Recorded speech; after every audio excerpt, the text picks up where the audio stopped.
Back to normal now after your weekend of debauchery? Oh, well, weekend took a hard turn. It started great. I had my little birthday celebration Saturday. Started off really fun.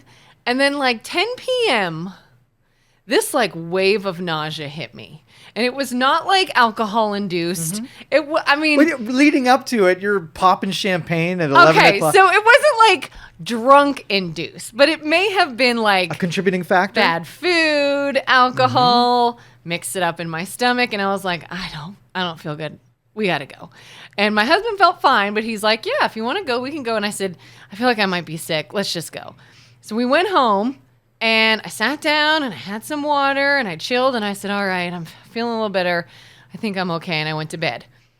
3 a.m., my husband is up puking his guts out for hours. Was sick all day yesterday. And I'm like, I don't know if we got food poisoning or maybe a 24-hour stomach bug. I was fine after I don't feel good. Let's go.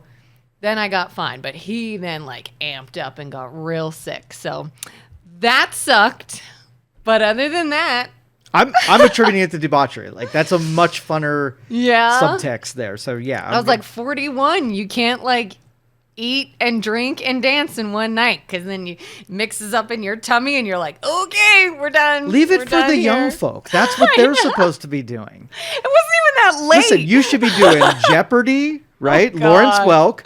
You should be watching the Golden Girls. I know. We got no business being out at 10 p.m. No. At age 41. Hang on to those years as long as you can. Right? I was messaging everyone I'm so sorry. We had to just abruptly go. All of a sudden, I didn't feel well. And yeah, I don't know if we ate something at dinner or just old age and bad food mix in and... Ugh. So that was fun. Okay. Yeah. How was your weekend? Well, I got work done. And so I got caught up on a lot of stuff. I played Mario Brothers, not the video game, but tearing apart my sink and changing out water filters and just doing all of this handyman stuff. And what sucks about it is I never have proper tools. So I'm always making a tool. I feel like MacGyver every day of my life. If I had X, it would make this job super easy. But since I don't have X, I got to go to Y. And Y sucks. It's harder. You gouge your fingers off, right? And so that was my using improper tools to fix the house. So how many times do you have to become MacGyver before you start getting proper tools? Well, I get proper tools, but then I can't find them. Oh God! And so and I'm too impatient to sit around. And I have hatred. If I know I have something, and it takes me longer than 5 minutes.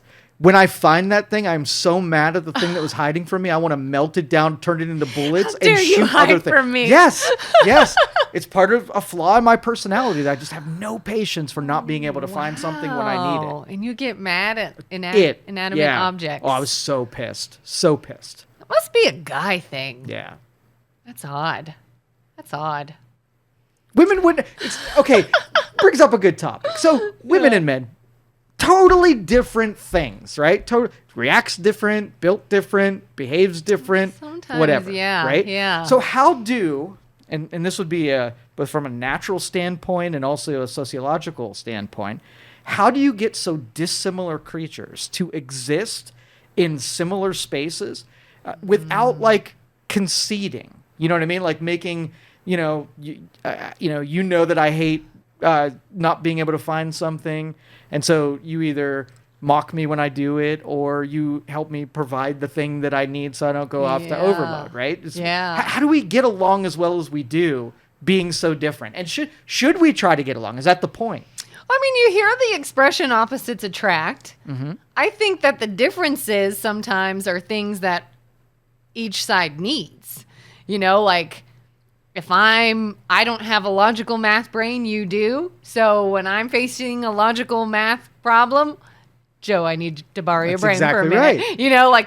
If you need emotions, you can borrow my emotions sometimes, unless it's directed towards a tool, in which case that might be funny. But I think men and women have their differences so that they can work together and use each other. And Okay, so that's in like people that are closest to you. What about people that you don't share space with? So if I believe one thing and you believe another, right? Yeah. You think you're right and I think I'm right. There isn't a conceding space. We find ourselves in that spot right now. Yeah, right? I was going to say, that's basically this whole show. Right. Yeah. Right. And so like, is it about like outmaneuvering the person that you disagree with and knowing that you're right and they're wrong? Because the other side, the side that's not you, will always wrap their perspective in some kind of virtue and your perspective into some kind of evil. So not only do they disagree with you, they don't just think you're wrong and they're willing to prove it. They think you're evil for even thinking or feeling that way. Yeah, it's like there's no middle ground. It's either right and wrong, and if you're not on my side, you're against me, and you're now the enemy. And sometimes it's interesting because you're like, that's funny. We were friends before you knew I had a different viewpoint.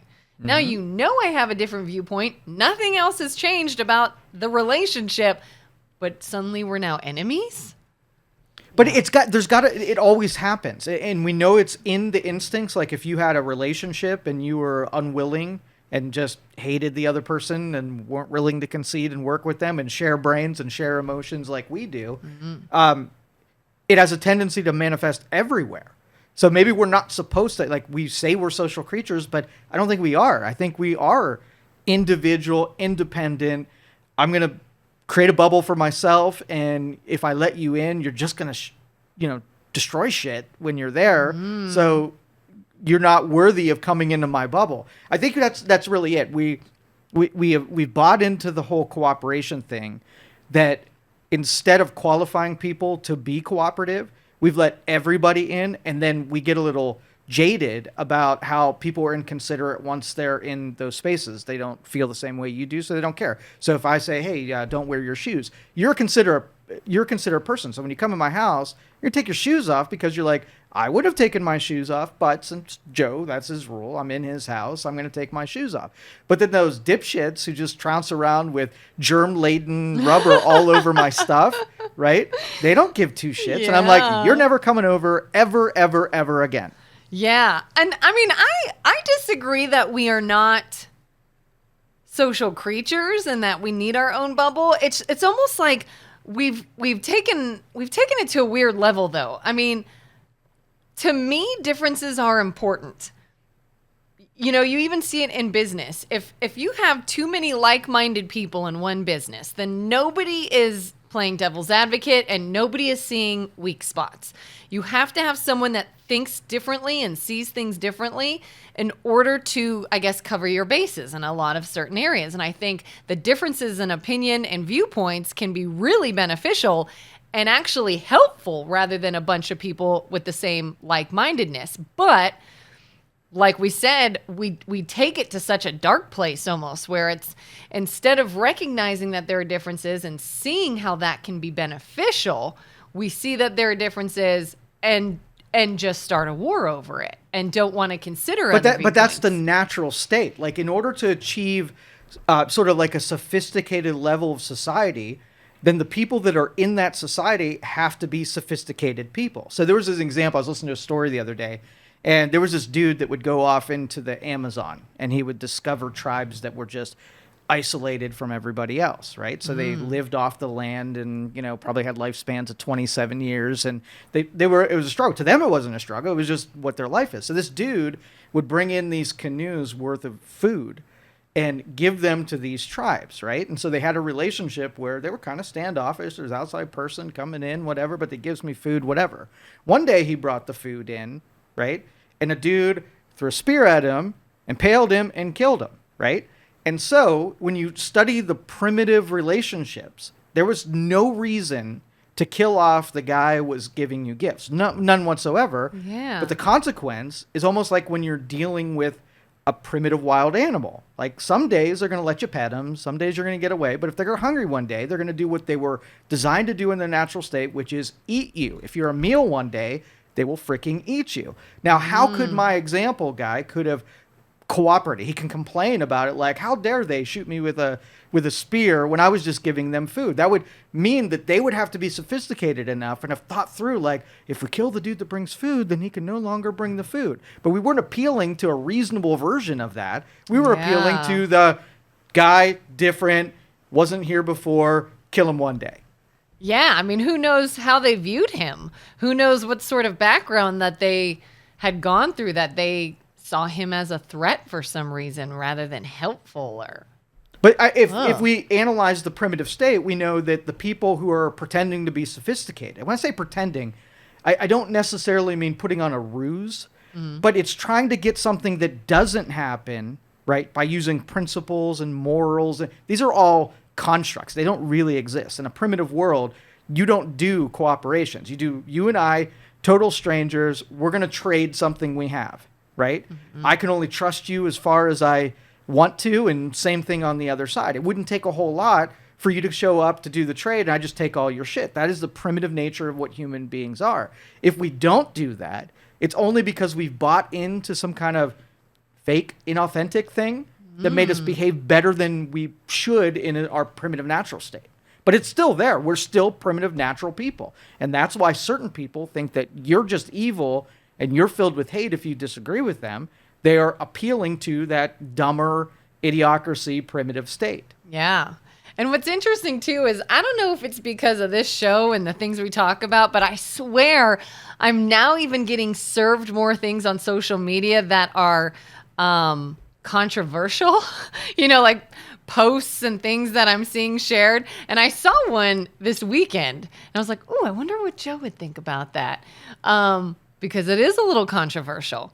But do you want to hear what it was? Yeah, absolutely. And it's something that I didn't even think much of it until I started to think about it. But the post was something, I don't know it word for word, but it was something like, it does not take 6 to 7 years to realize whether or not she is wife material or whether or not you want to marry her or something like that.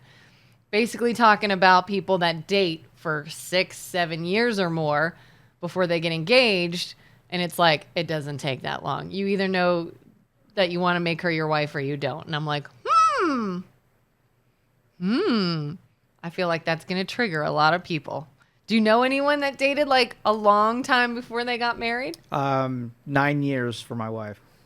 Well, you guys were in school though. So? You were like kids. Yeah. You were like teenagers. Yes. Okay, so from how old were you when you got engaged? Oh, I don't even know. 9 years beyond. Okay, how old were you when you met? Let's see. Started dating in 94. So 94. Yeah. I was 10. So you were 18, 19? When we started dating, yeah. Or when we started dating, I was 16. 16. Yeah. You were 16 in 94? And maybe that was 93. I don't know. I'm trying to do math here. How old are you? I'm 48, I think. You're 48 or 9 or... 48, I think. Okay. Well, I'm 41, and I would have been 10 in 94. Okay. Anywho, you were still in high school? Yeah. So you were mid-20s. Yeah. That's not bad. Because you were a kid when you started. Okay, so if somebody meets as an adult... all right, there's some prerequisites built into this example here, right? Yeah, so if we take all people and put them through the standard practice versus whatever, you're going to find more exceptions than what that general statement requires, right? Because to me, I think the statement is trying to stir the pot. It's trying to make it seem like this woman's like, oh my gosh, we've been together this long. Why haven't you proposed? And it's stirring that pot. But there are reasons. Sorry, go on. No. I mean, it's a good discussion because we kind of snapshot what's supposed to be. Like, do you believe in arranged marriages? I mean, maybe for some people. I personally wouldn't do it, but... Okay, so what if you found out that arranged marriages had a 90% success rate? Do you think everybody should do an arranged marriage at that point? I would ask, what do they mean by a success rate? Is it just that it doesn't end in divorce, or is it that the people are happy? Because to me, there's a difference. But they're not mutually exclusive, right? I know a lot of happiness relationships where you got two people that are transactionally tolerating one another and don't really like each other after that honeymoon phase of being newly together. Yeah. So if, in comparison of what snapshot are you taking? Like, I wasn't happy that I got into it, but I have the security of having someone that's reliable that was arranged for me based on their status or whatever reason that, we got matched up, versus the 40 years into it and you're not even sleeping in the same bed anymore, can barely stand each other. What snap?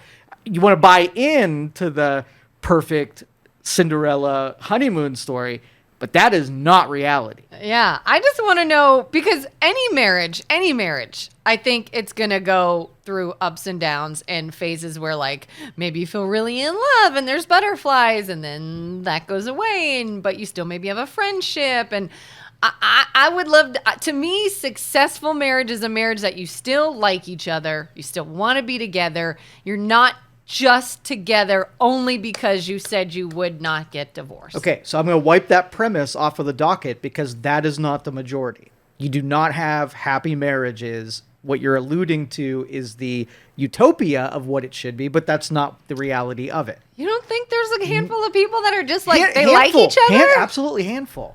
Yeah. Yeah. So if we were to scientifically, we study people and what sets people up for a marriage that is happy, where they appreciate one another and they spend together, right? We would be doing 100% different things, right? So your 7 years, okay, maybe under this segment where women and men are conditioned about relationships differently going into this, and so they've been with 20 people by the time they've gotten to theirs. So you put little check boxes next to the mistakes that you've already made leading to the point, right? So if we've never been with anyone else and then we're jammed together, it's a different storyline than if I've had all kinds of people to compare it to and there's so much competition right now, right? Mm-hmm. It could ruin every bit of that happiness equation down the road.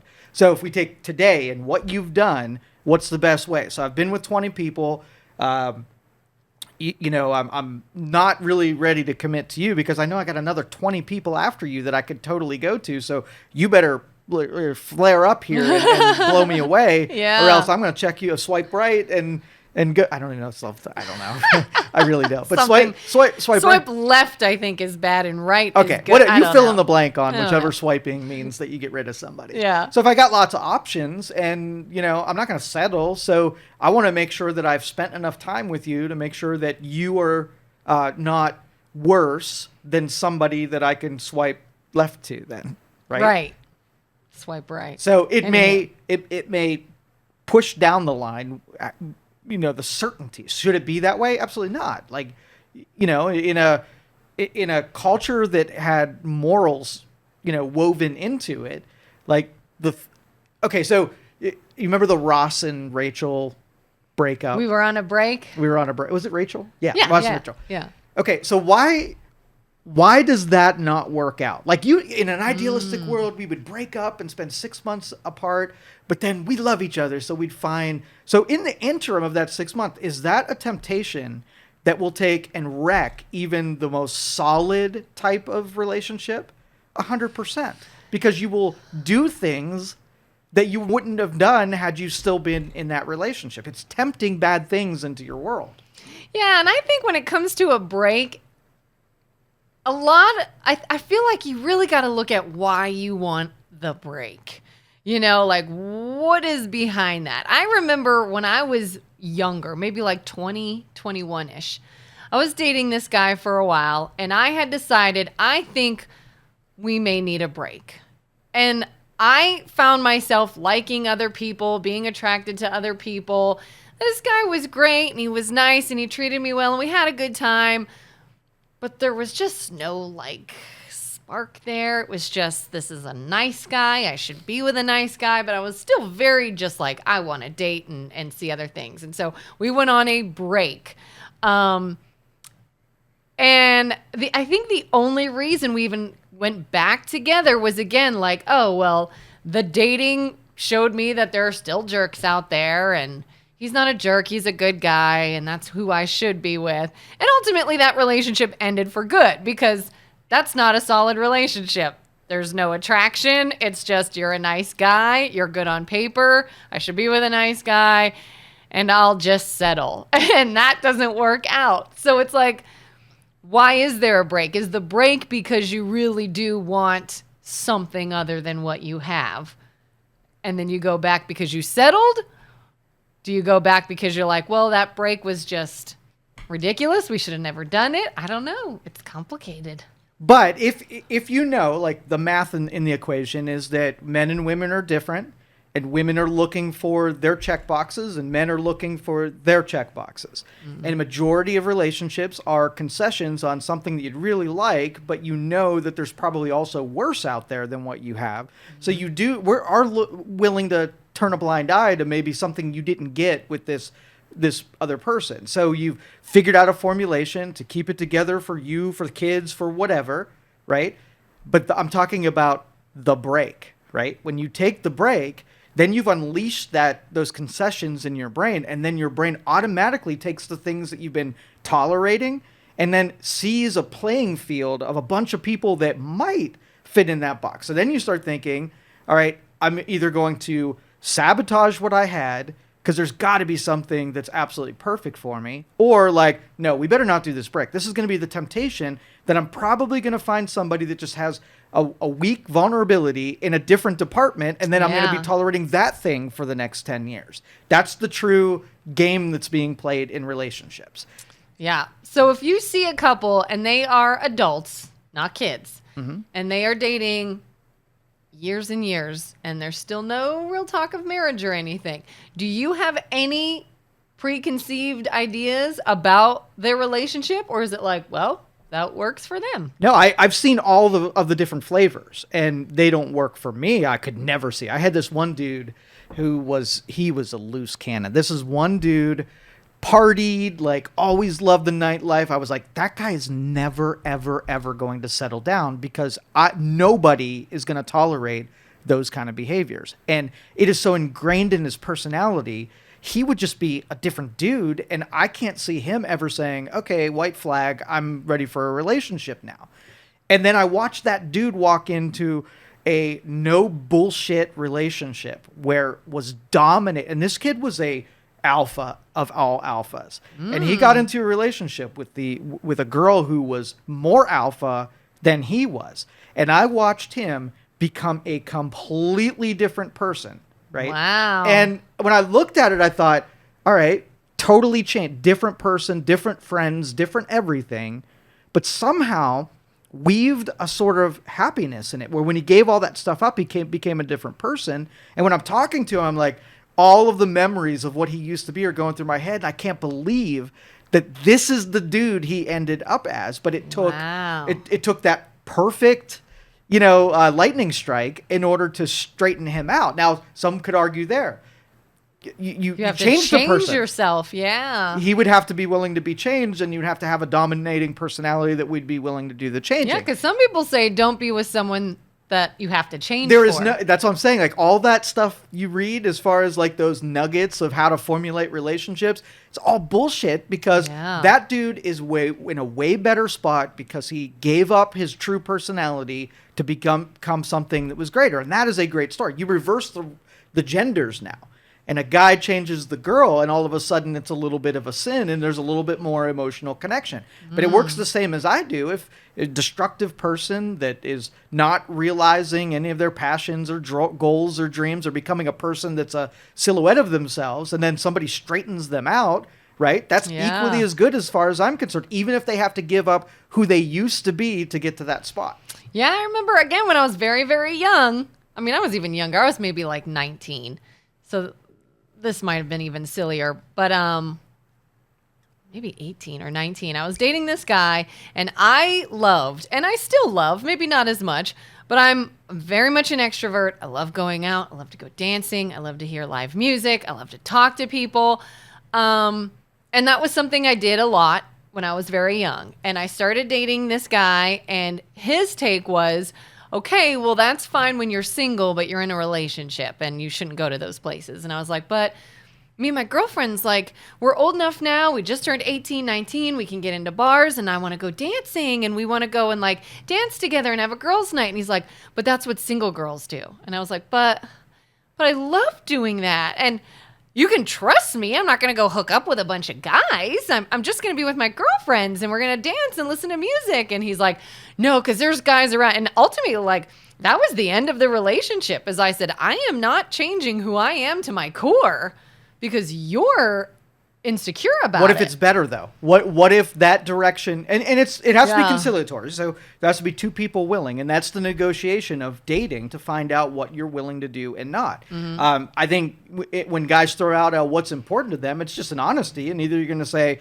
yes or no. You're going to take your pros and cons and say he doesn't want me to do any of this stuff, and if that's super important to me, then I will give up all of the pro side. This one's not for me, and I move on. Yeah, and it's so important, I think, to learn that before marriage, because there could be deal breakers in a relationship where it's like, sorry, I'm willing to stop this or start doing this, but I'm not willing to end or start this. And if you're not married yet and either of those are deal breakers, fine. But I've even seen couples where once they get married, either a new habit comes up or then they say, well, you knew who I was when you married me, and I don't want to give this up, and the other person wants them to give that up. It's like, did you guys not discuss this before the wedding? Like, that's when it gets dicey. Because their brains are poisoned because of those little nuggets of what people think are the truth, when every relationship is its own unique thing. There's not going to be some magic formula that you're going to take and apply to you and somehow your thing is going to be better. Maybe the arranged marriage is exactly what you're looking for. Maybe changing the other person into the Stepford wife is exactly what you need to do. And it works for you and it challenges you and them. And as long as you're honest about it and say, this is what I will tolerate, like, hey, you leave the toilet seat down or up and I hate that, right? Yeah. And I'm not willing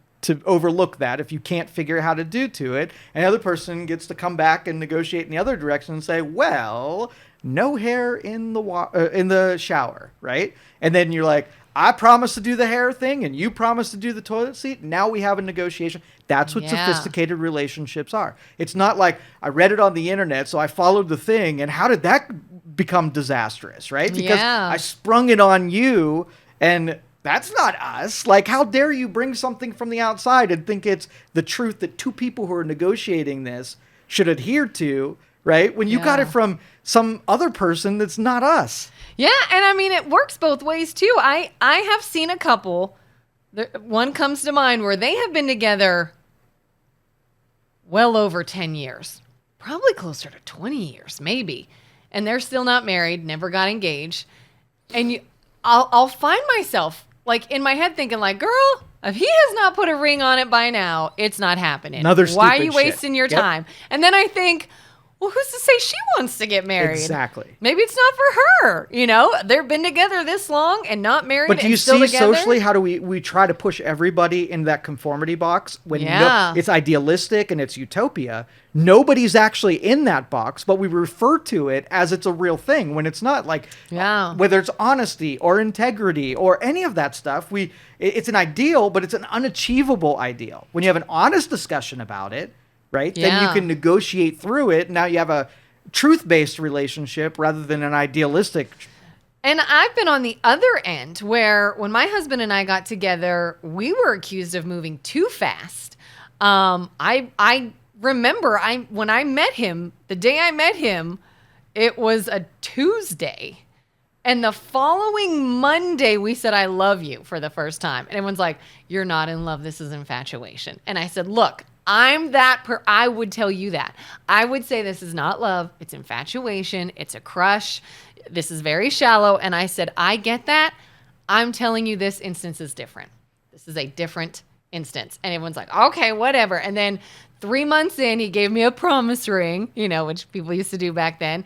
And everyone's like, what are you doing? And I said, well, he gave me this promise ring. And he's like, what are you promising? I was like, I don't know, that we're going to be together and that we're in love and this is a commitment. And they're like, okay, too fast. Like, you guys are going to burn out. Well, that's 17 years ago now, and we're still together. And I mean, I even got crap because I bought my wedding dress before we were engaged. Now, I only did that because he was overseas. We had a conversation. He's like, look, I want to marry you. I would marry you tomorrow. I would have married you a year ago. And I said, all right, we're not doing that until some time has passed. Let's keep our heads on, about this. But he used to say, he's like, go shopping for dresses, go get ideas. I'll marry you whenever you say I can. And I'm like, okay, well, his mom and I happened to be at a wedding dress shop, just looking around for shits and giggles, found a dress I love that was on sale and was like, that's a good deal. And I bought it. And he's like, everyone's like, you're insane. You're not even engaged. And I said, this man has told me I will marry you the moment you are ready. Go buy a dress, go do whatever you need to do. And I told him, okay, well, that's not an engagement. I want an actual proposal. And everybody thought we were insane. And it's like, well, it's been 17 years. And I'm going to make you an introvert before this is all done. Because all you do is deliver me evidence that people are assholes, right? They can't wait to tell you things that are going to demoralize you and make you feel bad about yourself. And you want to invite more of those people in when I'm just like, oh, okay, because I'm a libertarian. I'm in my bubble, right? Yeah. And I like to say none of your effing business a lot. And I don't even say it out loud. I just don't share with you because I know exactly what you're going to do with it. You're going to basically take an idealistic view, right? Mm-hmm. Tell me what I should do, even no one else is doing it, right? And then hold me accountable on something that nobody else has been able to achieve and put pressure on me, right, to do exactly opposite of the advantage that you should actually have. So if I take something that's sentimental and I boil it down to formulaic, right? Mm-hmm. That seems like, but you're taking all the emotion out of it. Well, you're going to be in a transactional relationship where you're going to be checkmarking things that, divide you and make you have malice towards another person in a relationship. You want to go through the formulaic stuff and make sure that you're compatible. And if you have all the stuff that's going to make each other happy and actually serve out a relationship that lasts a long time, right? You did it by saying middle finger to everybody. I'm going to do the thing that you think is right for you. Totally libertarian, totally what an extrovert would do. You would put up a little wall and say, I don't want to hear anybody's advice because I'm not good at getting good advice from the people who are giving it. Well, and I mean, I felt like, too, I took a pretty middle ground. Like, I knew, my brain still said, all right, is this moving fast? Let's be careful here. He was a soldier. I was living down south on an army base where I saw soldiers get divorced on a regular, like people down there get married and divorced like they're dating on Tinder. It is so fast because there's benefits involved, there's money involved. And so I told him, I was like, even though we said I love you right away, even though we knew we wanted to commit to each other right away, I moved down south like a year after we were dating long distance. But I still said, like, we're not getting married. We're not going to be engaged. We're not doing anything out of a desperate situation. Like, I still sort of had my wits about me, knowing, like, all right, I'm not going to do anything really stupid. That's what everyone should do.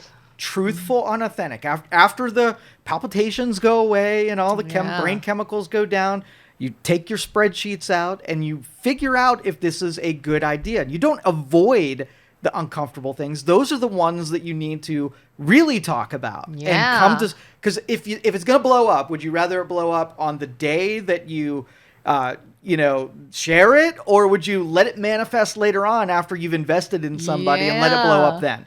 Yeah, I mean, because we knew going into it.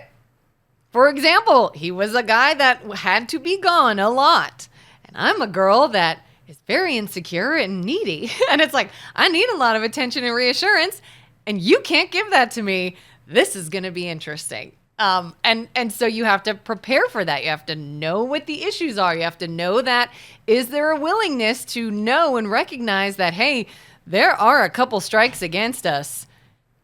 Do we fight for this, or is this going to be too hard? And you do enough of them, and you're going to find there's always going to be strikes against everything. Let's do a little role playing here. Okay. And let's pretend like I was talking to your daughter. Okay. And we were talking about how she wants to be on the stage and a rock star, right? A highly lucrative, but not a lot of people get to that level, but she wants that. It's going to make her happy. So we start talking and saying, are you going to support the endeavor of your daughter pursuing a career on stage in music and being a rock star?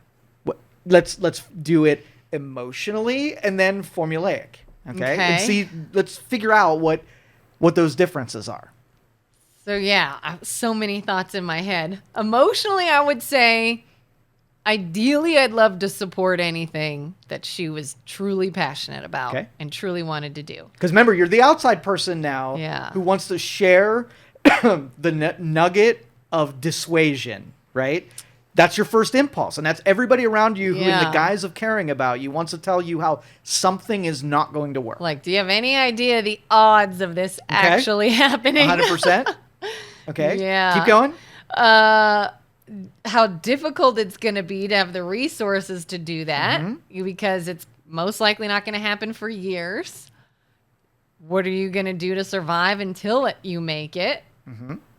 What if you don't? Do you have a backup plan?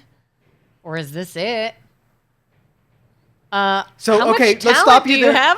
Let's stop there. So you listed 4 won't, can't messages as the loving mother who wants the best for your daughter, just telling you that she wants to pursue something that you wouldn't do and you don't think will work out to her advantage, and is replacing something that has a higher probability of working out in an idealistic world. You might not be as passionate about what you select, but let's make some concessions and not do the rock star, but do something that's a little bit better for you. More realistic. For you, though, right? Yeah. All right, so let's then turn the camera to her and say, now how does she feel about sharing something with you that you popped? You did it with love. You did it with caring.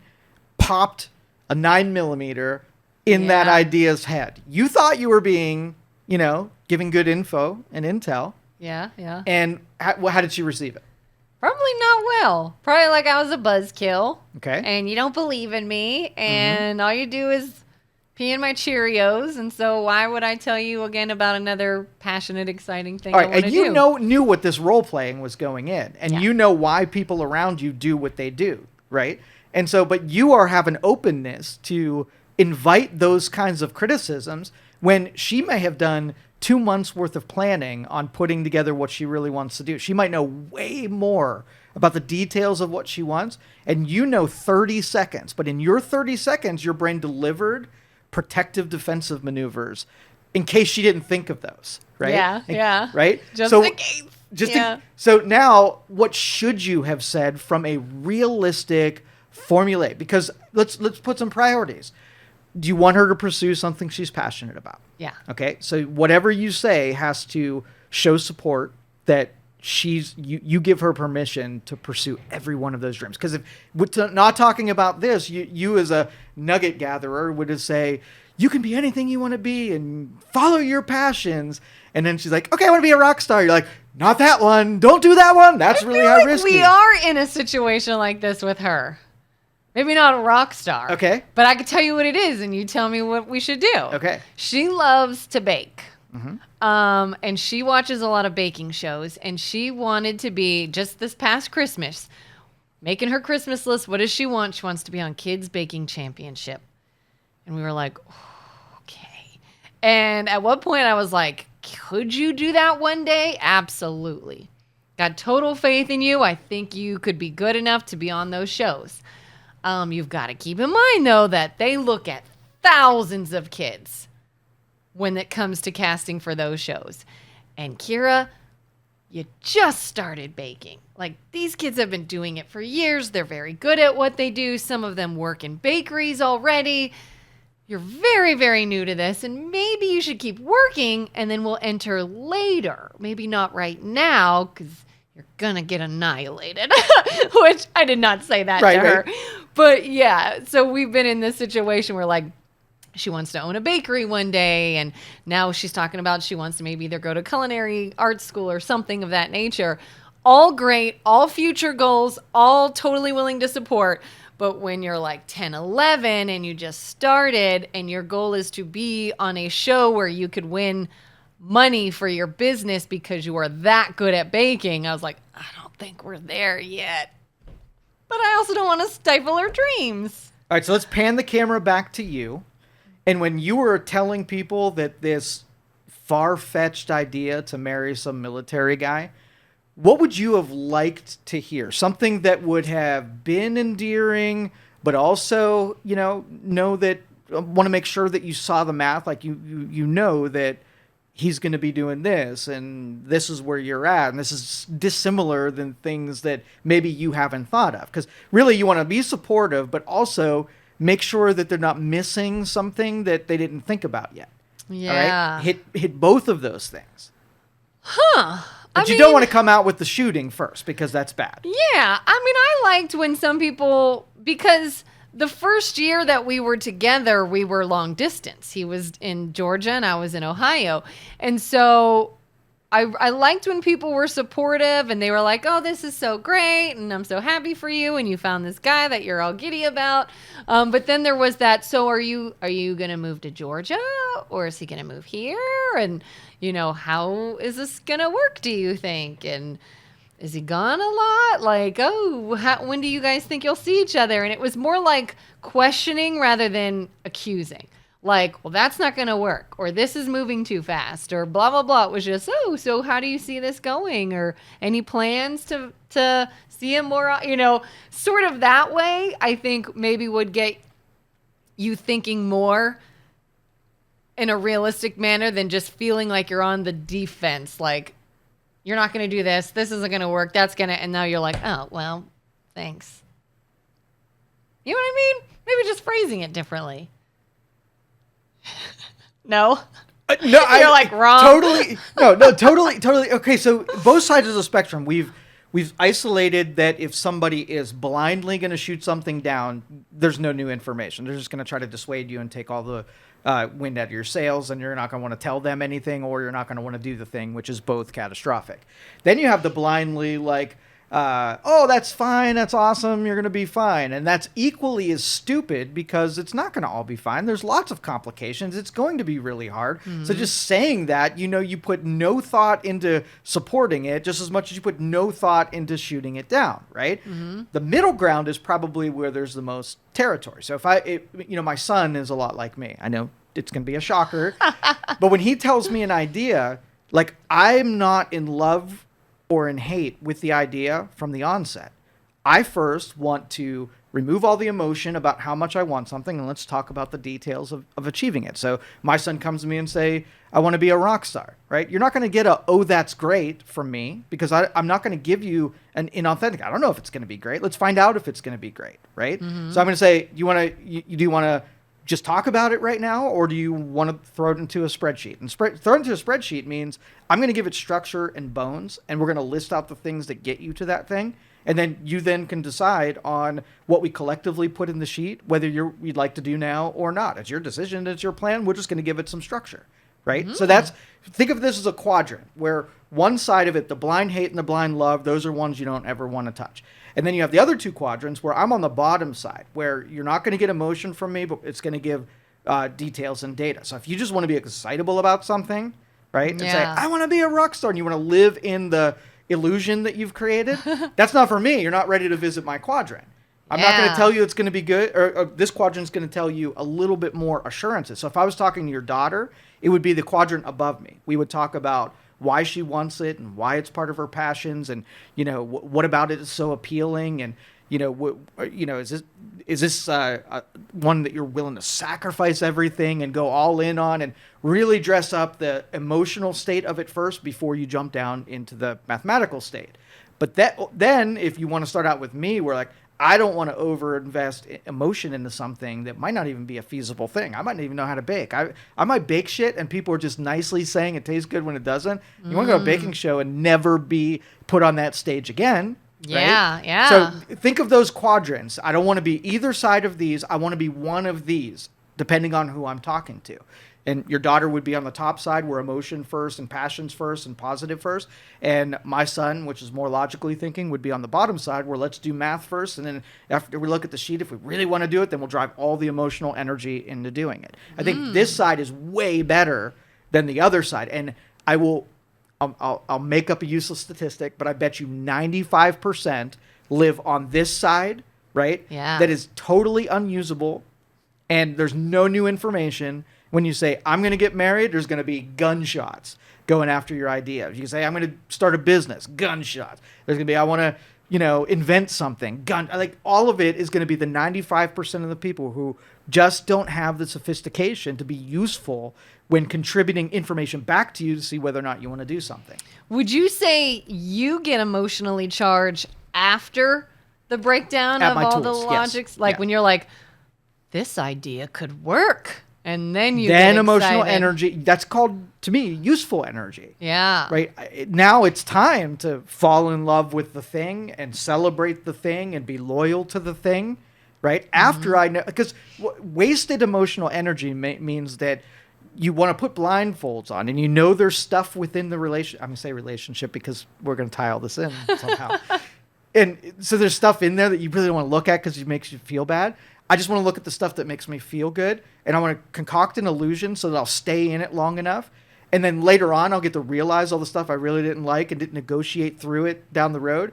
Do I want to be destroyed that the idea was no good at the beginning or after I've invested in it? I want it to be, if it's going to die, make it die on day one. I don't want to trick and be unauthentic, trick myself into staying in on something. In the long haul, like the toilet seat is going to be the undoing.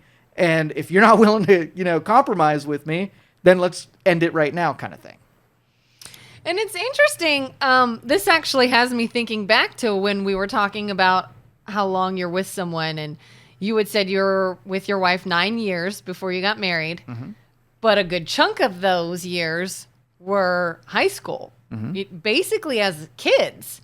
Did you guys ever have that fear of, do we know how to be adults together? Because we've been with our kid brain for so much of it. It's a cool question. And I don't think this is going to escape our relationship and affect anybody. But we were so methodical with everything that we did. There was so much adult type of logic that went into deciding things.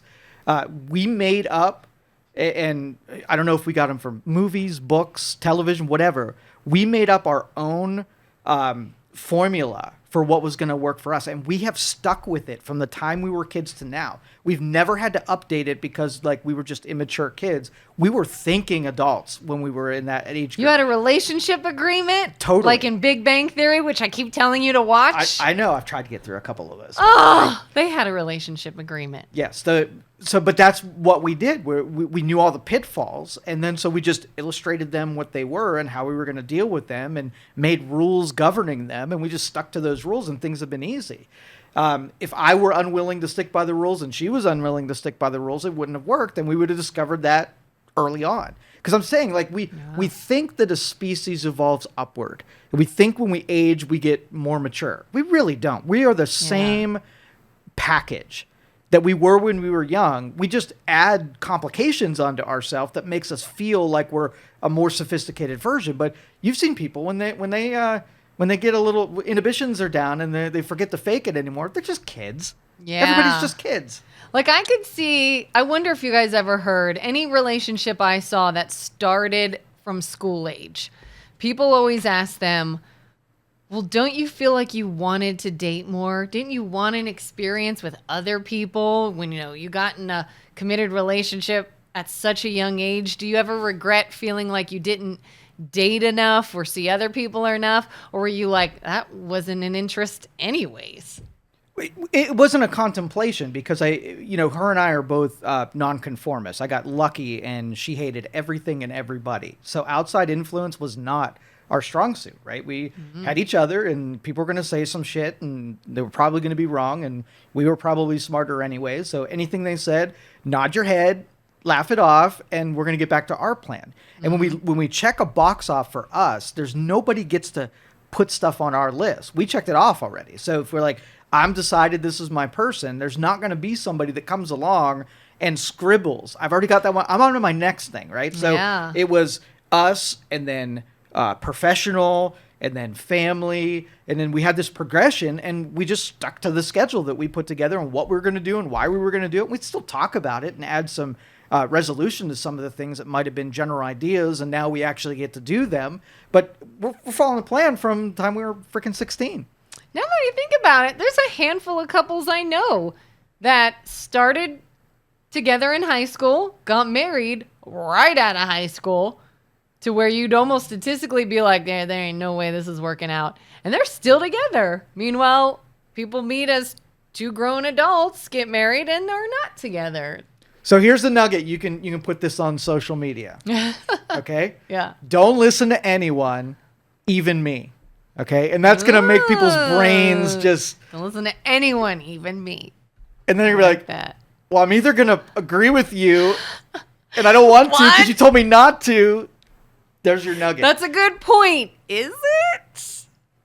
Don't listen to anybody. And really, that is. One. Like, I can think back through how much advice or how other people's perspective on it. And the minute that anybody gives you perspective, your brain knows that your situation is so unique, that information can't even enter in it. Everybody thinks that they're so unique, right? Mm-hmm. But everybody takes this advice that is standardized for non-unique people that nobody's accepting because everybody's so damn unique. So how do you feel about premarital counseling? Like sometimes if someone wants to get married, depending on the religion or the church they're a part of, sometimes that's a requirement. We had to do it. We used a pastor that we weren't really part of the church, but we were living in Georgia. We were getting married in Ohio. He was the only person we knew that had any ties to anybody we know. So we're like, hey, would you marry us? And he's like, sure, but I do require all my couples to come to a couple of sessions. Great, no problem. It was literally like you did the personality tests. Are you an introvert, extrovert, and how that might play in your marriage. And that was it. How do you feel about those sessions? It was useless. We went through one too, and it was a waste of time as far as I was concerned, because we had already thought through all those things. We were smart. And so if you would have put somebody in front of me that was really good at that, they probably could have added some things that I didn't think of. Just like your daughter, if you brought some information about the music industry and what they're going to have to go through, there might be a couple things in there. They'd be like, oh, like mom's real smart about this. I want to know more from mom about it, because actual insight was it. They're going to tell you all the stuff you already know. Yeah. Right. And you're going to be like, it's like a parent just talking to me about, and has no connection to the intelligence of this discussion. I'm smarter than you about it. Hey, let's reverse it now. Let me tell you how you should enter into a relationship, old guy. Yeah. That kind of thing. Yeah. It's interesting. I actually told her when she was talking about how she wants to eventually own a business. She was, I guess, telling my husband, she's like, well, I might just go to college so that I can get a business degree to run a business. But then I want to go and to culinary art school and learn how to cook some more. And I said, or you could just go talk to Joe. Danye. I said, instead of college for a business degree, you could go talk to someone who runs a business, and we'll see how that goes. And so she might be hitting you up. Okay. Yeah. All right. Yeah. But yeah, like you said, people are different ways. You want to put in your knowledge, or would you say put in your 2 cents when asked? Like, would you ever offer advice to someone that you think is critical, but they did not ask? Like, if you're like, I already see a situation you are in. I already see where this relationship is headed. I really think you should know this. You're not looking at it, but they didn't ask your opinion. Would you give it? It'd be a waste. Okay, so if you're sitting on the couch eating pizza, you're overweight, you're eating some Doritos, I'm going to come up to you and say, you should start eating healthy. It's not ready to be received. There was no curiosity. It wasn't your idea. Me saying it is just an offense. Like, it is an insult, because I noticed a perspective that you weren't sitting there. Now, if you were cruising the internet trying to find how to be healthy, and you're like, oh, Joe knows a lot about that health, let me go ask him, you're ready to start receiving. You got no defensive wall, so the information actually might land somewhere. But that's like if I were talking to your daughter about the being a rock star thing. Like, the qualifying question would be, and same as with my kid, are you looking to express yourself and how happy you are at this idea, and we just want to like do a little celebration words to do it? Or is this a serious thing where you want my formulas to put some structure to it? If you answer that in either directions, this says I am ready and I want some truth and I want some information and I'm ready to do this. I'm for real.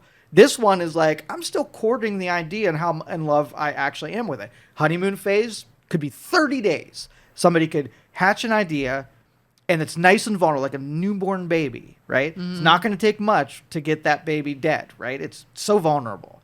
And if you, what? It's just a weird analogy. A plant. How about that? Okay, that's better. A plant needs water and nurturing before you can kill the plant. Yeah, it's way less you could creepy put me than outside in the cold and I don't die. You put a plant outside in the cold and it dies because it's just too vulnerable. Too many things could kill it. I don't want the idea that could have had legs die because I decided to shoot holes in it while you were still on your high. I like to use the high to get to the point where you're still in love with it after you've been with it for 30 days and then get into how to make this thing work. So to answer the marriage question, right, it has to follow the same thing. You're enamored with something, you're infatuated with something, you love the idea of something, and then you're going to get down to the point where it's time for information. And if you don't want the information because it might ruin the infatuation, then yeah, you're taking a gamble. You know, I wonder how many relationships out there didn't want to know the information, but got lucky anyway. And the things that they did not discover or talk about or, you know, come to some agreement on didn't end up manifesting, and they were just like, got a great relationship by sheer luck. Yeah. Oh, I just had a question. What was it? Oh, I keep deviating all over the place. I've heard certain things like when it comes to long-term relationships or getting in a relationship or contemplating marriage, you always hear these little bits of things that's like spend one full round of seasons, meaning a year, together. See them in all seasons. And you should have at least one big fight first. Do you agree with that? When you say seasons, I think like I have these 7 categories, right? And at each one of those categories, you could be at a high point or a low point. Your spirituality, your relation, your professional, your financial, and all of that, right? And every season to me is I want you to be around me when I have lots of money stacked high and see how you behave. And I want to have no money and see how we behave. Mm-hmm. And then you learn like which season is going to put most stress on the relationship. So season to me would be, let's just say I'm at a spiritual high, right? Mm-hmm. How we get along. I'm at a spiritual low. How do we get along? So that would be, it wouldn't be a time frame. It would be getting in and out of those seasons, because you can't keep up a facade. Everybody's going to go through times in each one of those seasons where it's just not going great.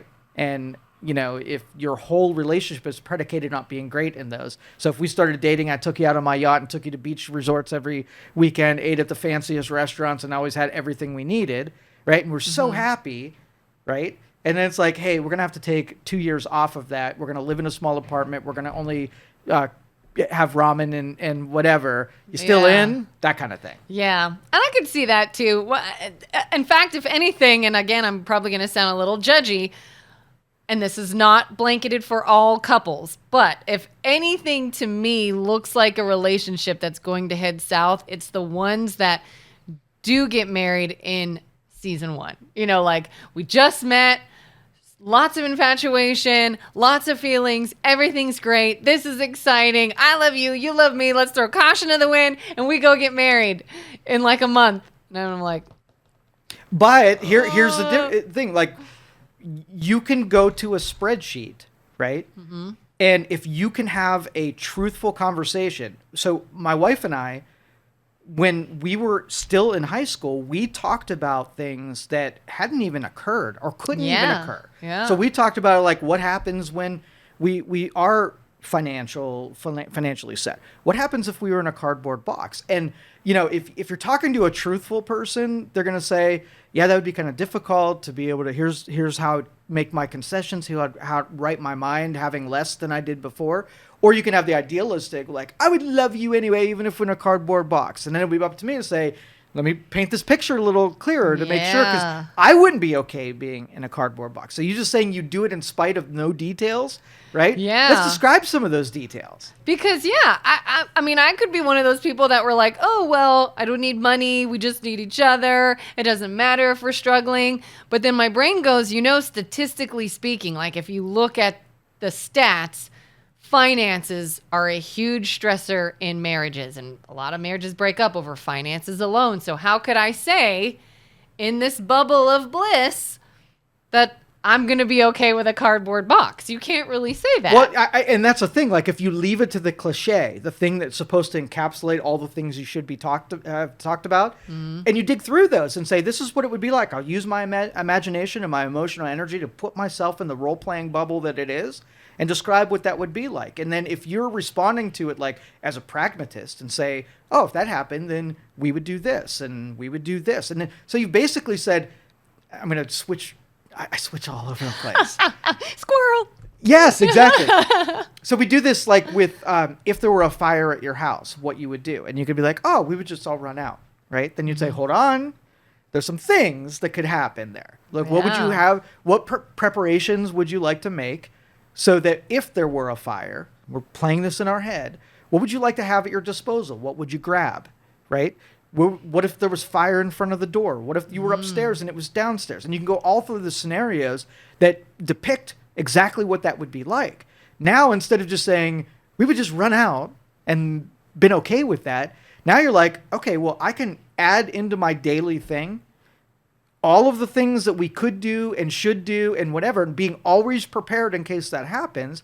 And even if it never happens, I had the fire extinguisher and the ladder rope out the door and the smoke alarms were done and important papers were in a go bag and, so on and so forth. And it takes almost a discipline and a level of intelligence to start promoting something that is so far in the future and something that may never happen. Mm-hmm. So, and we were big too on almost like if you had a job like a teacher or something where you have to have continuing education. We were sort of really like that in our marriage. The military was always offering marriage retreats where you go to some place out of town for the weekend. And it doesn't mean you're having problems or you need help. It's just, here's a check-in. Let's have a discussion again about, one spouse comes home from work having a terrible day. They're real upset. They're at a low point. Recognize that that's not the time to now talk about your day and how the kids drove you nuts or something that broke or something. Like, read the room, know when to bring things up kind of thing. And it's just these tools that you have throughout the marriage. I like how you said tools. Yeah. This is insulting to the human race. It's insulting. What is? Marriage retreats. I loved them. It's insulting. It's insulting. All right. Go ahead. Go ahead. So- shoot it down. Shoot so down what I love. Take all of the things that you would get out of a retreat, right? All of the positive things. And now tell me how you can't do those things tomorrow. You can do them tomorrow. That's why it's insulting. If those things are important and good and they teach a lesson, you don't need a marriage retreat to snap you out of things that you weren't happening naturally. So if we went out for a dinner every Thursday and had a weekend getaway with you can do that anytime. You don't have to have a retreat in order to do it. But this is also things that they bring up for a discussion to think about. It's a reminder. Yeah, these are all just triggers coming from outside of you when you have the ability to trigger yourself in all the same things. So you can go into the Google machine, right, and look up all the information that would be given to you by the yogi or whatever. But when does the idea pop in your head? When you are elbow deep in life, work, stressors, going 100 miles an hour, and someone says, hey, by the way, here's this little opportunity for you guys to just sort of stop, touch base, come together again, and then continue. That's not a bad thing. Maybe it's not like I didn't have to have that, but it's helpful. Why not? Why wouldn't you? Like, oh, thanks for the little reminder. Yay, let's touch base. You good? I'm good. We're good. Okay, love you. And then you go back to all right, craziness so again. me or everybody else? Which one do you want me to show you? Because I'm just going to change and make an analogy out of it. You. me. Yeah. Okay. I'm going to say formulaic again, right? You decide what the things you need for the relationship early on, and you stick to the plan on, we need to spend time together. We need to break away from normal life every once in a while. We need to do things just for us. We need to nurture the relationship. And once we know that, right, then we can just always do that and never, What give if into somebody didn't know that until they saw the marriage retreat? That's everybody else. So let's just say everybody else is going to go on a marriage retreat when there's a problem. Almost like you're not going to, be introduced to healthy foods until there's some kind of like downside. You're like, I noticed that I'm not sleeping well and my health is fading and I've got, Dorito crumbs in my bed all the time. And you're like, epiphany. And then let's go solve this problem. You wait till a bad thing happens to come to the idea of something you should have known all along. But I'm saying we would go on them not out of the idea that something bad happened. We went on it as just an appreciation to be like... You are smart enough to do it without having to go to a marriage retreat. You can take all of the good components that it delivered and do that tomorrow because you're intelligent. Other people go on them when things are broken and they need to repair something. Yeah. So it's just, again, same thing. I'm going to change another. I'm going to throw another one out, Jack. So you buy a car and the tires wear out, right? Mm-hmm. Do they wear out on day one that you have the car or in 36,000 miles?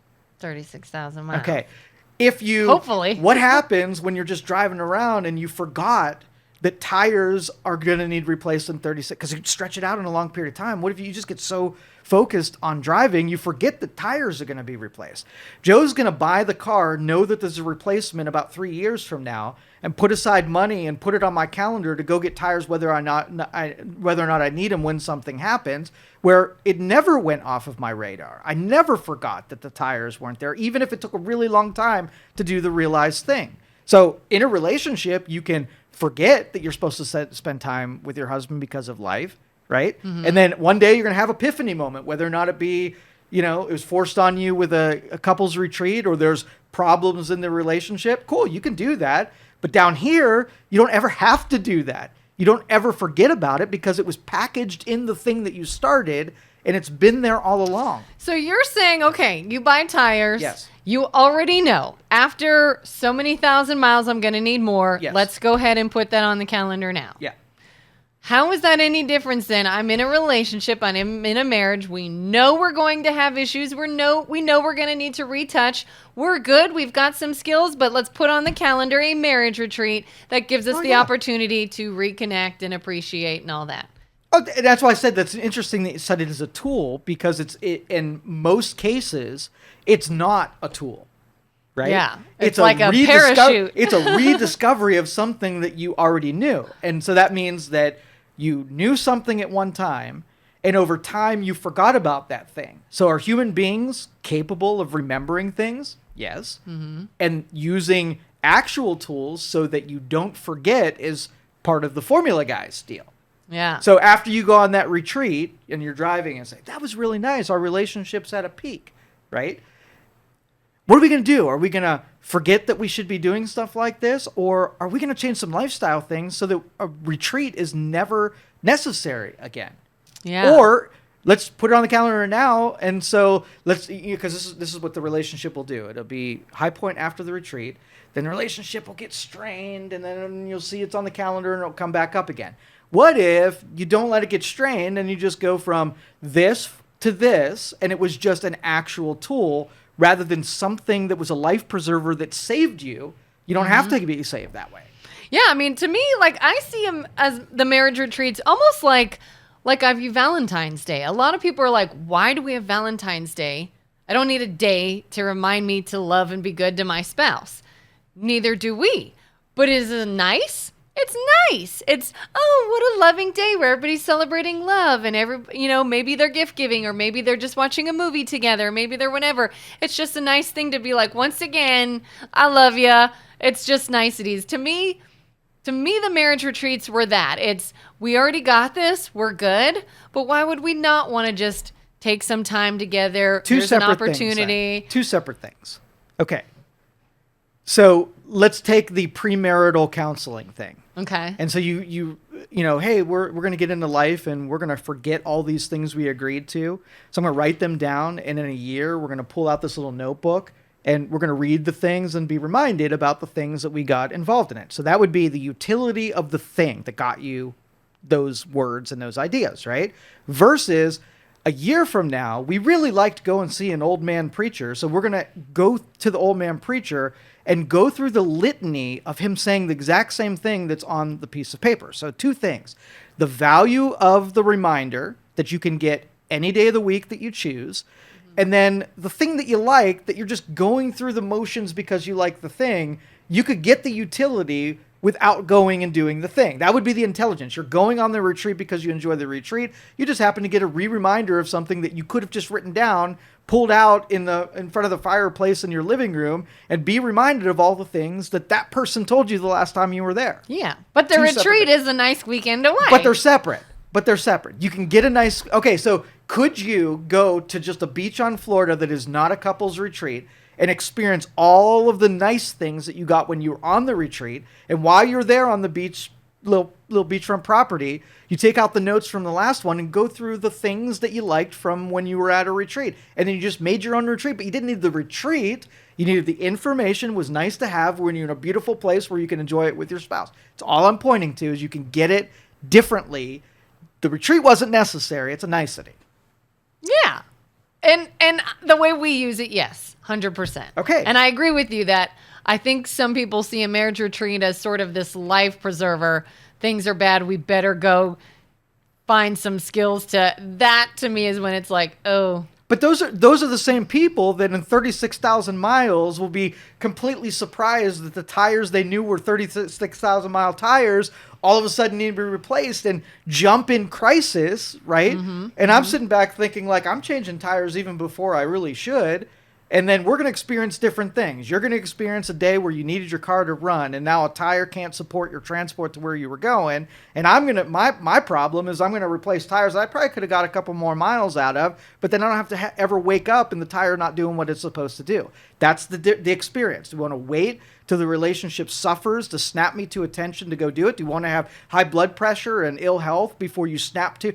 Because the regular people are all running from things that they don't like, and they get tricked into good behaviors only long enough to go back into the bad cycle that is. That's regular people. Yeah. I mean, I see it as almost like a maintenance item. For sure. If you're 100%. taking care of a car or a computer or whatever, you have maintenance. Every so often, it is your thing to let's check in, let's check the backups, let's make sure everything's running good. We're still good. Great. To me, that's marriage retreats. That's date nights. That's and whatever works. Things. Whatever tool that makes it work so that it doesn't get broken is a tool. Yeah, yeah. I mean, I feel like I got, not even just because the military offered that, but really you could get so much good advice before you're in that state. I had some family members that got divorced. And I remember talking to them one time, and I was like, I thought, growing up, you guys were like the perfect couple. What happens? And we were told, don't ever stop dating, because you get kids in the picture, you get work in the picture, you get life in the picture. And if you don't keep the maintenance, one day that's all gone. The kids are grown. They're out of the house. You didn't maintain anything. That's right. You're done. You're two different people. And so that's when I'm like, well, that stuck with me, where I said, oh, yeah, and you're accomplishing it in a very intelligent way by using a tool that is keeping your relationship shored up. You're not waiting for downside. And some people thought I was weird for doing this. Before I ever got married, I talked to another woman, and she was married for many, many years. And she told me, she's like, one day, out of nowhere, supposedly, her husband came to her and was like, I don't want to be married anymore. I don't want to do this. And she had never looked at their finances. He controlled the money. She had no money. She didn't work, and she was screwed. And I said, I will never be in that situation ever. And even when we got married, everyone's like, oh, did you join things? And yes, we have joint accounts, but I have my own checking account, my own savings account. I have money that he doesn't touch. Even when I was moving to Georgia, when I decided, okay, let's go ahead. We need to live in the same place. He was military, so he can't move. I had to move, and I said, I will move when I know I have a job there. Secured a job, secured some finances, was like, I need to make sure that I am not dependent on you. I want to be here. I don't have to be here. And some people thought that that was kind of weird, that I was like, not maybe going all in, and that I was holding back. And I said, no, I'm all in. I trust him. I think we're going to be great. But again, statistically, marriages break up. Things happen. And I will never be that. I'm not going to ever be the woman that is like, husband left me. Now I have no money, nowhere to live, and nowhere to go. I'm just not. What do you say about that? Well, and I think you guys can make that work. I'm not a real big fan of that because I think for most people we do have joint stuff too. Well, yeah. But it's almost like betting on and taking the option and giving yourself an out if something happens. Would you be more likely to pull that lever if things, if that was an option? Easier to, right? Yeah. So on the other side, what about when let's just say your spouse started a business and wanted you to sign a prenup that anything that you brought into the relationship you were entitled to, but anything that they did out on their own business and their own checking and their own finances, you're not entitled to that. That's separate. So you would, as long as you're willing to forego the downside, you also have to be willing to forego the upside. If it's joint, then you built it together. And you shared the downside risk and the upside risk because you were a couple. The minute that you start parsing it out, like you feel a little differently about the upside than you did the downside. One was a protective mechanism where you're thinking about you. Second is what was going to be deprived of you if we sign these documents. Yeah. Because I mean, the majority of our things are together. Almost everything we have is in both our names. Almost everything we do is joint. It's just I had my own account before I met him, and I kept it. If Hubby started a business and he asked you at this point, say, hey, I see you got that little escape pod for if things go south. I'm going to start a business, and I want a little escape pod in case this goes north. I want you to sign out of the upside of it. Would you be just as willing and think it's a good play? I would be taken aback a bit. Really? Well, you don't think he should be taken aback by you planning a lifeboat in case things don't work out? Well, here's the difference. The difference.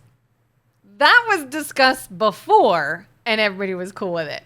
If 15 years of marriage goes by, and now he says, I want to start rethinking things. Business didn't exist before. He's thinking of starting a business, and you want to make sure that when he does that he needs the same pod, that somehow you're not going to come in and take his good idea if it doesn't work out.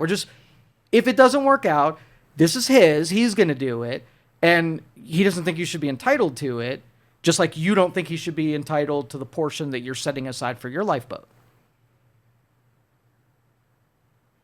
I don't know if I would be bothered by it. I don't know. Yeah, and honestly, it cuts the same way. Yeah. When you tell a guy that I'm going to, prepare myself in case this doesn't work out, you're looking at it like, what do you know that I don't know, right? Yeah. Are you looking to bail on me and you're putting together your nest egg, and if we hit a hard time, you're bailing out and pulling that lever? Well, and in our situation, I think the reason that it's not so weird is, one, it's not much of a nest egg. Like, well, it doesn't matter. It does not matter what it is. And two, our situation his business might not go make millions. Yeah. But the thought of saying, I want to carve the us out of this idea. I want to protect myself. Yeah, I want to protect myself. This is going to be my thing, and I need to, in case we don't work out, I don't want it to be, messed up in this. You'd be like, why are you thinking about us being messed up? Yeah. And he's like, no, I'm not going to pull that lever. I've seen way too many businesses where somebody who had nothing invested in the business got this windfall, and I thought, man, that's just not fair to the person who did the work to create the windfall. You know what I mean? So it's the same math-wise, but there's an emotional connection because society would say, the woman has to protect herself with that nest egg, but the guy not protecting himself from the upside. But it's the same math. Yeah, it is. It is. And I think I even looked at it too as like when we entered into this agreement, this relationship, I knew like he made more money than me. his job had him gone. It was a very different lifestyle to where I did feel like, oh my, I may need a buffer. Like I may need to protect myself here just in case. Now, obviously, our situations 15 to 17 years later are different than they were. It's just something I never, like if somebody were to come to me and be like, hey, your little like side account that was your sort of lifeboat just in case, would you be willing to absorb that together and get rid of it? I may. Well, let's talk about it like adults then, okay? If you're in a relationship with a bad person, then yes, you have to take certain precautions and you probably shouldn't be married to a bad person. But if you're like, you know what? I don't want to do all the things and solidify that I think you're a bad person. Let's agree that if this doesn't work out, that this is what we're going to do. Like you and I, we're going to do this no matter what happens. You're going to make sure that I'm taken care of in this way. And if that conversation highlights the fact that there's mistrust, then you took something off the spreadsheet and you get to stare it down and come to an agreement on it before you continue on. And so that conversation should have been at the beginning for the same reason. Yeah, in fact, it was so nice too. Several years into the marriage, when we started having kids, we realized that my job at the time did not pay enough to pay for daycare. And so financially, it made more sense for me to stop working and stay home with the kids. And so we were reliant on him financially. And again, I hear those women in my head like, oh my gosh, I didn't have any my own money and I was stuck when he wanted to leave and I got all this scared thoughts in my head again. And I was like, all right, this makes the most sense for our family. It doesn't make sense for me to try to work. I don't make enough to even, I would lose money to go to work because daycare costs more than I made. And I said, so I'm willing to do this, but I just want you to know I'm feeling very vulnerable, that I am relying on someone again, and I'm just freaked out by that. And he's like, I totally understand. I'm not going anywhere, but if it makes you feel better, he put money in my account every month. And he's like, this is not mine. This is yours. Yes, I made it, but you take your own account that makes you feel good.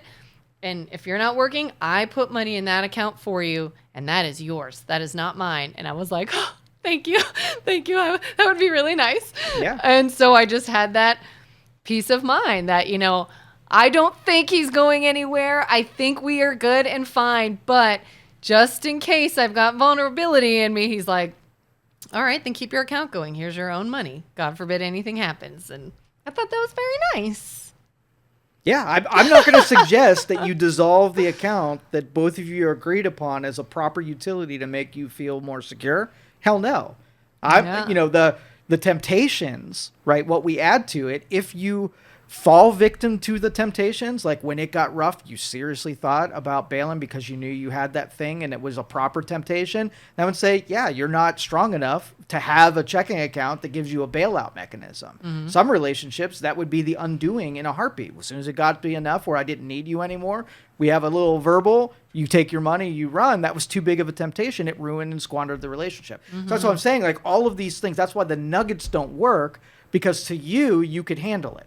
Right? Yeah. There's other people that would be their undoing. So there's no way I would tell everybody to do a thing, because it would ruin some people and be a huge blessing to other people. Yeah, like don't make it so easy to leave that any fight, now you're out the door. That's exactly right. Yeah, for sure. Yeah, you can't do that. Yeah, because often like normal, like the law of attraction of things you think about, you bring closer into your world.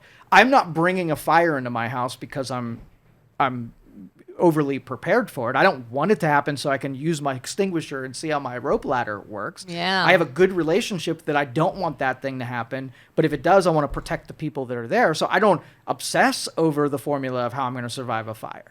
But there are people that thing over in the corner of the room, I got that gun and it's nice and polished, right? It's there in case of protection, but I want to shoot it so bad, right, that they will concoct a scenario so they get to do the thing that they've been set out to do. Too big of a temptation to have it close enough to you because you're irresponsible and disciplined. Oh, see, and that's interesting. You said law of attraction. Like, yeah. I don't want to invite it by being prepared for it. I've always felt if I feel prepared, that then you the don't thing worry doesn't about it. happen. Exactly. Yeah. Think about it less. Yes. So if fear creeps it into your mind 10 times a day, and having a checking account makes it creep into your mind once a day, it is statistically improved where you were from before. Exactly. For sure. Like I know we've got a game plan. We are prepared. Shit hits the fan. We're going to be okay. Is so much more settling. And I think makes the thing not happen more than like, oh, God forbid something happens. We are screwed. We are not ready. We are not prepared. Like that's when I would be more stressed out and feel like it's more likely that that thing is going to happen.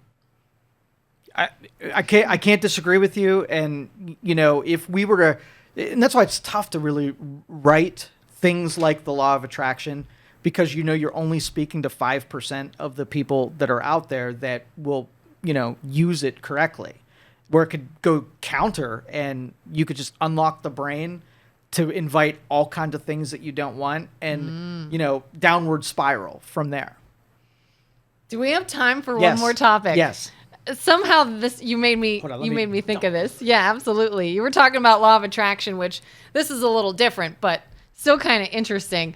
I feel like you and I fairly often talk about coincidences and maybe the fact that there are no coincidences, or do you notice something that seems coincidental, but really there's something more to it? You know, I had another funny coincidence over the weekend. Well, I had a couple, but one of which, and this isn't going to seem huge for other people, but if you know me, you know that I have so many coincidences that I'm starting to be like, what is going on here? Went out for my birthday, was coming back from the bathroom. I was at this one bar, and these two girls stopped me. I don't know them. They were at the bar together. They were friends. Stopped me just to tell me how nice I looked, which I thought was so sweet. And they're like, you just look really great. We love your top. It's really working for you. Oh, that's so sweet. I appreciate that. I got a little done up because today's my birthday. And the one girl goes, today's my birthday. And I said, oh my God, how cool. Happy birthday. She's like, you too? How old are you today? Well, I'm 41 today. She's like, I'm 41 today. Oh my gosh, this is so great. Oh, that's so awesome. We started talking about being Pisces. And she says to me, do you feel like you know things sometimes? And I said, well, I certainly have a lot of coincidences pop up, like this situation. How funny we're having this conversation. And they're like, what's your name? And I said, well, I'm Kelin. And the other girl goes, my name's Kelin. And I said, shut up. And I said, I just moved back to the area recently. They just moved back to the area recently. I said, well, my husband was military. Kelin was Air Force. And it was just like the snowball of like, were we meant to meet each other? And it was just the funniest, cutest little thing. Then we went on our way. But I keep thinking like, what is that? What is that? Some people might say that's not a big deal at all. But when it happens so often, these little things, we talk about something, I see it. You know, we talked about a game one time that we were playing, the little paper game. Watch an episode of The Simpsons a day later, and they're playing that game. What do you say about coincidences? You're going to bait me into Crazy Town, aren't Yes, you? I love Crazy Town. Okay. Man, I can't believe you're doing this to me. And don't be cynical, because I told somebody this story over the weekend, and they're like, well, how do you know they weren't lying to you? I'm like, first of all, I asked my little friend, my new friend, if she was on Facebook, and she said yes, and sent me her Facebook page, and everything checks out. I don't think she just made all that up. But believing that these girls were telling me the truth and not for absolutely no reason whatsoever blowing smoke up my ass. Go ahead. Two things. Okay. Number one, the simulation. Simulation. The simulation. Okay? Uh-huh. The multiverse Yes. is number two. So first off, in the simulation, you are real, right? And everybody else in your simulation sometimes is other people and sometimes are NPCs. And the simulation is programming in interactions with you. But there are only so many different combinations of people, personalities, names, birthdays, anything that can be.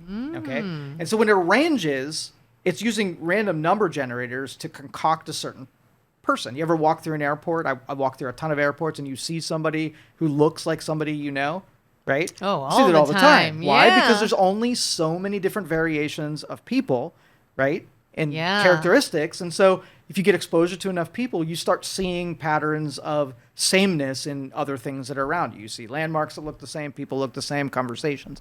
Every once in a while, you get one that's super close, right? Yeah. To someone who you actually know, or maybe super close to you.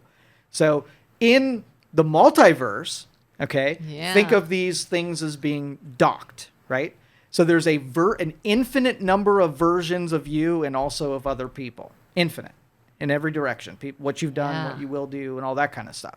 Okay, so the chances that you traverse into a simulation that puts you in front of someone who's almost an identical to you, it might be 1 degree away from a you. Well, that's the only reason I'm smiling is Yes. because these girls were African American. Doesn't matter. And so Doesn't I was matter. like, well, we looked a little different. Doesn't matter. yeah. The simulation, remember, it's just a concoction of information. So information could be exact identical. It could be 1 degree away, and so on, because it's infinite.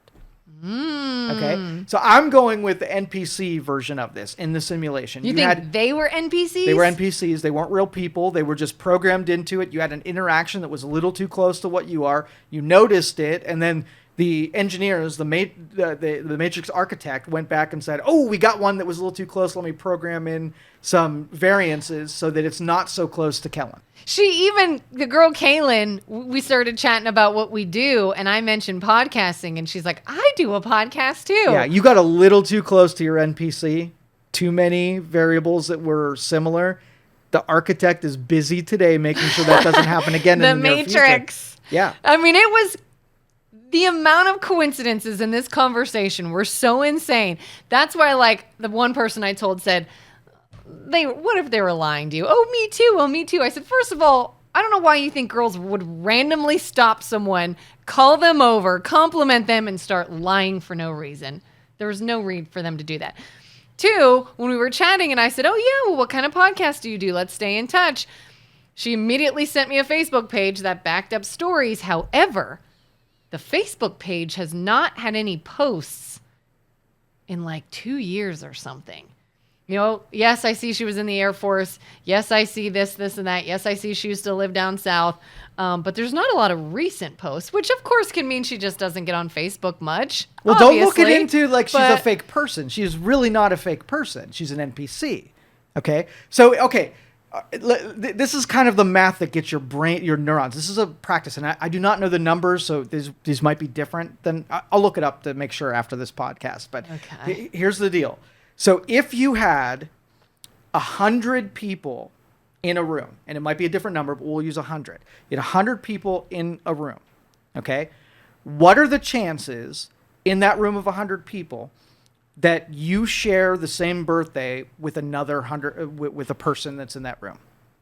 Probably not too crazy. Well, what do you think? Is it 1 out of 365 chance? I mean, It is not. It is not. And I think the number's less than 100 when when the math plays out. It's more like, let me look this up. While we're doing this, I want to make sure that I hit right. That our math is mathin'.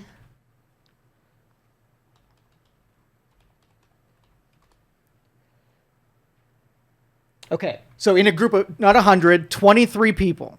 Okay, if you had a room full of 23 people, you have a 50% chance of sharing a birthday with another person that's at room. Well, there was more than 23 people there, so okay, yeah. And so let's just delve into that. How could it be that there are 365 days to be birthed on, and you can be in a room and have a 50% chance of sharing a birthday with somebody else in that room? And I think when you expand date and year. Yeah. Yeah. So statistically, if it's not a proper spread of all people over a timeline where they're evenly distributed in when they were born and they're thrown into this mix, you're going to get a higher volume, right? Because you'd expect it to be 1/365th of a chance that somebody shares a birthday with you, you excluded from the number of people that are in the room. But because we are heaped together with a bunch of people that aren't averaged in sample size, that the chances are higher that you run into someone who's blonde. Like, okay, well, there's a lot of blonde people that has his first name. Now we're getting a little statistically less probable. Same color eyes, same first name, same birthday, and so on. So my brain can pay attention. Was that number, date, and year? Because she was also turning the same age. Share a birthday.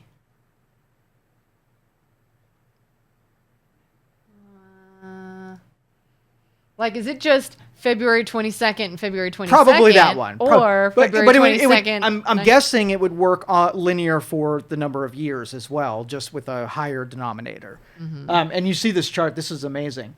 If you're in a room with 79, or I even go right here, 51 people, there's 100% chance with 50 people that you share the same birthday. 50 people. Year 2. 100%. I don't know. Because that would be crazy. But because there's only 365 days, the years would add another, you know what I mean? Like 100 years on. So it'd probably be add a 0 to that. So if you had 500 people in a room, 100% chance that someone would share the date and year. So it would take a little bit more. So you know, if you go out somewhere and there's at least 58 people in that room, somebody has your birthday. You have a birthday with somebody. Yep. And if you're in a room of 500, I'm assuming that scales out linearly. That 500 people, someone has the exact birth month, and year. That is so cool. So what does that suggest? That we think that there are so many people that there's no shared anything. But when we look at far less than what would be, intuitive, far less that you would have shared circumstances. And if you expose yourself to 5,000 people, how many other you're such a 12-year-old. You're exposing yourself to a lot of people. We'll get you a channel. You'd get arrested, but anywho, go if on. you have exposure to 5,000 people while you're walking through airports and malls and out in public and whatever, the more people you come in contact with, the more likely you run into someone that has characteristics. But what are the chances of you talking to the people in that room of 500? If I got on the PA and said, if you have a birthday, I can see that would be pretty logical. So the only coincidental thing is you finding the person that shared those attributes in that moment. Out of everyone in that place, the 2 people sitting together that stopped me said, hey, come here. We just wanted to tell you. They struck up a conversation, and those are the people you have the and that's why the coincidence with. simulation would be that has to be an engineered occurrence. And so the Matrix architect was busy behind the scenes to make sure that you had that run in. Maybe it played pivotal. I don't know. Engineers who knows where we could go with that? What if I see them again? Maybe you're supposed to. Or it's going to go one way or the other. Either the architect makes sure that never happens because it was a total accident, and Bill, who was lazy that day, forgot to look at your code, and they put 2 things that shouldn't have met in whatever, and they need to, like in the Truman Show where they tackle the dude. Yeah, they're like, maybe no! It wasn't supposed to be, because it'll just unravel the simulation. Maybe they were like, whew, that was close. Or maybe that was on purpose, and they engineered that interaction. Because what's funny, when we started chatting and everything, and we were all joking like, holy cow, we were meant to meet kind of thing. And we mentioned Facebook. The girl who I share a birthday with, she's like, I'm not on Facebook. She's like, I got off of it a couple years ago. That was maybe them like, abort. Yeah, right. I don't like people. I'm thinking of moving to Tahiti. Yeah, she's like, what was just all fighting. What was the island, the Truman Show, that he wanted to go to? He was trying to escape and go to... I can't remember. But yeah, he couldn't get there. get there? But she was going there. As soon as she said that, you would have known. Yeah, it's just so cool. All these weird things. I mean, like I said, we were talking about the paper game, the little answer questions, and then it's a channel I don't even watch that often. Just happened to be on TV at the time I'm sitting there. I just got done with a workout. I sat down to rest for a minute, turned the TV on, and it's an episode of a show that I don't watch that often. And in the episode, they're playing the game that we just talked about. And the architect of the Matrix is laughing their ass off because look what it's making you do. I'm going to have you be an introvert, believe in the multiverse, and know you're in a simulation. Well, I'm 100% not going more introverted because I just met 2 people at a bar, and now we're Well, friends and we're soulmates. when you know that they were just an NPC, you're like, I'm not going to talk to anybody. These are all just programmed characters that are meant to F with me. And you're like, I'm going to stay in my bubble because all people are idiots and they're just here to mess with me. Are you an NPC and you're here to mess with me? I don't, and that's the thing I don't know. I can't trust anything I don't now. know if I'm an actual character with you, like we're both humans and there's just a bunch of people who are not, or I'm an NPC in yours and you're an NPC in mine, where you might have your own simulation, but you're being represented here, and maybe you even have perceptions in my simulation. So when we meet, it's a shared simulation, and when you go off, you go join your other simulation. I don't know. I just don't know. I don't trust anything anymore. What's even real? Nothing. Is this real life? It's not.